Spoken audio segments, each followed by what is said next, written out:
coração do mar. É terra que ninguém conhece. Então, eu comecei morando na Servidão Farias, depois eu fui pro alto do Morro da Caixa, ali atrás do parque, da Caixa d'Água, onde tem ali perto da igreja do Monte Serra, tem aquele parque agora que revitalizaram. Eu morava bem atrás da Caixa d'Água, aí acho que fiquei um ano morando ali na Caixa d'Água, voltei então para a Rua José Boatê, que é ao lado da Servidão Farias. Morei ali com a minha sogra, depois de aluguel, depois consegui um terreno mais lá em cima, então para chegar até a minha casa seriam 138 degraus, mais ou menos, que a José Boatê é uma das maiores escadarias, né? É uma das maiores aqui. O Rio da Bulha ele vai ter uma importância muito central aqui em Florianópolis, porque ele limita, né? Ele é aquele limite físico que coloca para quem que é a cidade reformada e para quem não é a cidade reformada, quem deve ficar de fora desse processo higienizador, modernizador, seja lá o que for, né? Então, o que a gente vai ter nesse momento, e eu acho que vale a gente ser enfático aí, que essas transformações, elas não vêm sem o aparato científico. E o que é esse aparato científico? É precisamente a eugenia. Então, as políticas de remodelação urbana, toda a proposta da engenharia, ela vem junto com a medicina, vem junto com a arquitetura, e todas elas pensando nessa meta eugênica de embranquecimento. É a ideia de construir uma nação dita civilizada, né? A civilização desses trópicos que passaria pela régua da República. E isso é um projeto branco, né? Por isso que a gente vê muito mais evidentemente as obras de reconstrução, de saneamento, de alargamento de ruas, calçamento a partir ali de 1917, 1919 e década de 20, mais precisamente em Florianópolis. E eu lembro que eu dizia isso, né, que a cidade tem um grande apartheid, e a gente vive esse apartheid até hoje, né, um apartheid silencioso, diferente, né, da África do Sul, que a Mauro Ramos, ela divide muito bem a cidade, dos trabalhadores racializados, né, e daqueles que vivem lá embaixo, porque são essas pessoas, né, por exemplo, são essas mulheres que estão aqui nessa escola, que estão na educação escolar quilombola, que são as pessoas que limpam, que arrumam, que deixam a cidade organizada, né. E aí eu dizia, gente, é muito louco dizer que eu moro no centro, mas eu moro lá em cima no morro, diferente do que mora ali na Mauro Ramos, que mora na Baixada. E a política chega até o asfalto, né? A política da saúde, a política da educação, da habitação, né? Enfim, a gente pode pensar do entretenimento, né? Daquilo que você pode... arte, cultura, lazer, que lá em cima não tem, né? A Avenida do Saneamento é muito uma marcação, assim, de materialização desse processo, né? Mas todos esses que você citou, né? O mercado público vai ter aí toda uma mudança de legislação, né? De regulamento, na verdade, para expulsar também pessoas negras. A gente também tem código de posturas, né, que vai proibir a capoeira, vai chamar isso de vadiagem, né? O estar na rua, né, que você não esteja caminhando para algum lugar, é considerado vadiagem, né? Então, ocupar a rua, algo que é uma dinâmica muito presente, assim, em territórios negros até hoje, né? Quando você vai nos territórios negros, quem vive em territórios negros ocupa muito a sua rua, né? E aí, nessa época, o que acontece? O centro de Florianópolis, ele era como se fosse subdividido em pequenos bairros. O bairro da Toca, da Figueira, da Tronqueira. Esses bairros eram habitados por população trabalhadora, lavadeiras, pescadores, marinheiros, a galera que trabalhava mesmo, né? Trabalhadores do porto, população trabalhadora urbana. Essas moradias populares, elas foram sendo afastadas do centro para a construção dessa nova cidade que queria se anunciar moderna e que foi aí refeita mesmo aí por uma nova burguesia que passou a viver nesse centro bem desenhado e limitado pela canalização do Rio da Bulha.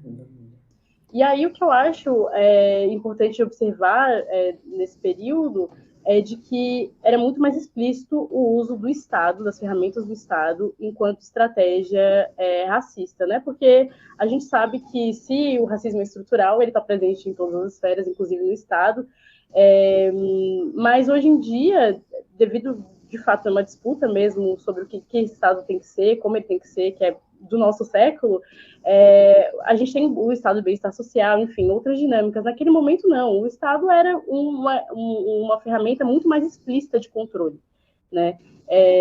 A gente ainda era uma nação que estava aí tentando se estruturar enquanto república, enquanto referência, né? Esse papo de estamos em desenvolvimento que o Brasil, que a gente escuta tanto, né, sobre o nosso país, o país em desenvolvimento é algo que o Brasil tem na sua narrativa sobre si desde sempre, né? Mas nessa época estava ali uma estabilização uma classe mais alta branca que estava se expandindo e precisava de mais território no centro da cidade, né? E é uma época muito eugenista também. Então é uma época em que a gente está falando sobre a limpeza das ruas, a limpeza do centro de Florianópolis, para que esse progresso possa surgir. E aí, para isso acontecer, se constrói uma avenida que se chama Avenida do Saneamento, claramente, né, enfim, uma referência direta a essa ideia do higienismo, de que a gente precisava de cidades mais sadias, e com ela vai vir uma grande reforma urbana, né, em favor das classes abastadas, dos brancos da cidade, que vai demolir várias casas que haviam ali ao redor do Rio da Bulha, e vai construir essa avenida que, ao ser entregue, a gente perde o governador, eu acho que ele era na época, que é Hercílio Luz, e a avenida vira Avenida Hercílio Luz, que a gente conhece bem, né? Quem está no centro de Florianópolis conhece bem a Avenida Hercílio Luz. E ali embaixo daquele passeio, também muita gente já sabe, por muito tempo era uma informação nova para quem não era da cidade, especialmente, né? Mas ali passa o Rio da Bulha, né? Que foi canalizado nessa obra. Ao mesmo tempo que eu confesso para vocês que, para mim, eu acho que é importante as políticas públicas para a comunidade, às vezes há muito apreço da tutela que o Estado vai colocar em cima dessas pessoas. Então a gente precisa pensar políticas públicas de emancipação, não políticas públicas que vai lá pegar CPF, RG, quantas pessoas moram ali, quem é pobre, é pobre, miserável, tutela a pessoa como miserável e não traz política nenhuma, sei lá, começa a dar a cesta básica, né? Faz projeto de contraturno com meio, começo e fim. Gente, projetos na comunidade não pode ter começo, meio e fim. Ele precisa ser contínuo, porque essas crianças crescem, outras crianças virão, né? E essa também é uma queixa das comunidades, né? Projetos são colocados, tem dinheiro, acabou o dinheiro, acabou o projeto. Acabou o projeto. E aí, como é que fica? Sabe? Então, não há projetos de continuidade, porque o sujeito, né, o cidadão, ele é de continuidade, né? Ele precisa estar em pleno desenvolvimento, né? E é isso que não chega para as comunidades, né? O que a gente tem para as comunidades de periferia? O braço armado da polícia, gente. É o que a gente tem. E isso funciona. Essa política do aprisionamento, da violência, né? Do cala a boca, do fica quieto, é o que mais tem na comunidade. O que representava ameaça? Moradia coletiva, tudo que representava sujeira, tudo que representava feiura era a galera do pós-abolição ali, né? Era a população preta, pobre. Porque os parâmetros estéticos de beleza, os parâmetros de saúde vão excluir. Essa galera vão dizer, não, isso aqui não representa saúde, isso aqui não representa beleza. Isso aqui não representa progresso. Então, é uma construção sistemática de mentalidade, né? Do racismo mesmo. Mas, enfim, então naquela época o Estado era uma ferramenta muito forte, utilizada de uma maneira muito forte para o controle social, e a raça é né, estruturante, então, da maneira em como a gente organiza a sociedade brasileira. E aí, como isso se reverbera em Florianópolis e Santa Catarina? Então, assim, pensar o maciço do Morro da Cruz é pensar como que esse modus operandi de afastar as pessoas dos grandes centros, ele vai se moldando, né?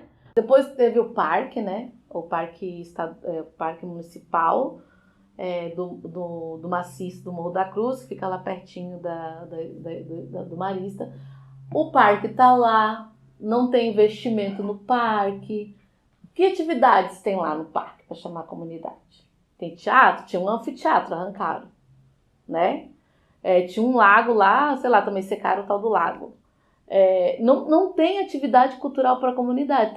Tem quadra, a quadra ainda, né, de todo esse tempo, eu acho que ela precisa ser, de novo, pelo menos tendo adequações, assim, né? Precisa ser pintada de novo, enfim, uma variedade de coisas. Então você vê alguns instrumentos dentro das comunidades, mas que fica lá até estragar. Faz uma pracinha para as crianças, uma coisa que a gente também debateu aqui na escola. Tem uma pracinha para as crianças lá no meio das casinhas, uma pracinha. Criança para dedéu, 3 balanços. Você acha que vai ficar inteiro? Então, eu compreendo que enquanto essa hegemonia que detém o poder das terras, né, perpassar pelos mesmos nomes, sobrenomes, a reparação histórica nem vai acontecer. Eu nem acredito, eu acredito que é aos poucos, sabe? A gente muito tateando. Hoje a gente tem uma lei 10.639, a gente tem as cotas que a gente pode acessar, e muitos de nós ainda entram por cotas, não conseguem nem se posicionar dentro de uma universidade, né? A gente não vai, e aliás, a gente não vai mudar uma estrutura universitária que foi criada para os brancos, porque a universidade foi criada para os brancos. Então, todas as estruturas que a gente tem na sociedade brasileira, que foi forjada com suor e sangue da população brasileira, e a gente vai dizer que são negros, indígenas, mas quem criou e quem domina é a branquitude. E aí, como tomar isso? Ou a gente toma, ou a gente entra num processo, não é conciliação, essa não é a palavra, mas a gente vai disputar, ou a gente vai entrar uma conciliação, né? Tipo, eu te dou isso, você me dá aquilo. Eu acho que a gente está muito longe ainda das reparações históricas, muito longe, muito longe. Há que se fazer muita luta, né, para reparar tudo aquilo que foi feito, né? Tem por nome se eu tivesse um amor. Tem por bandeira um pedaço de sangue, onde flui a correnteza do canal do mangue. Por sentinelas, equipagens estrelas, taifeiros madrugadas e escolas de samba. É um navio humano, quente negreiro do mangue. É um navio humano, quente guerreiro do mangue.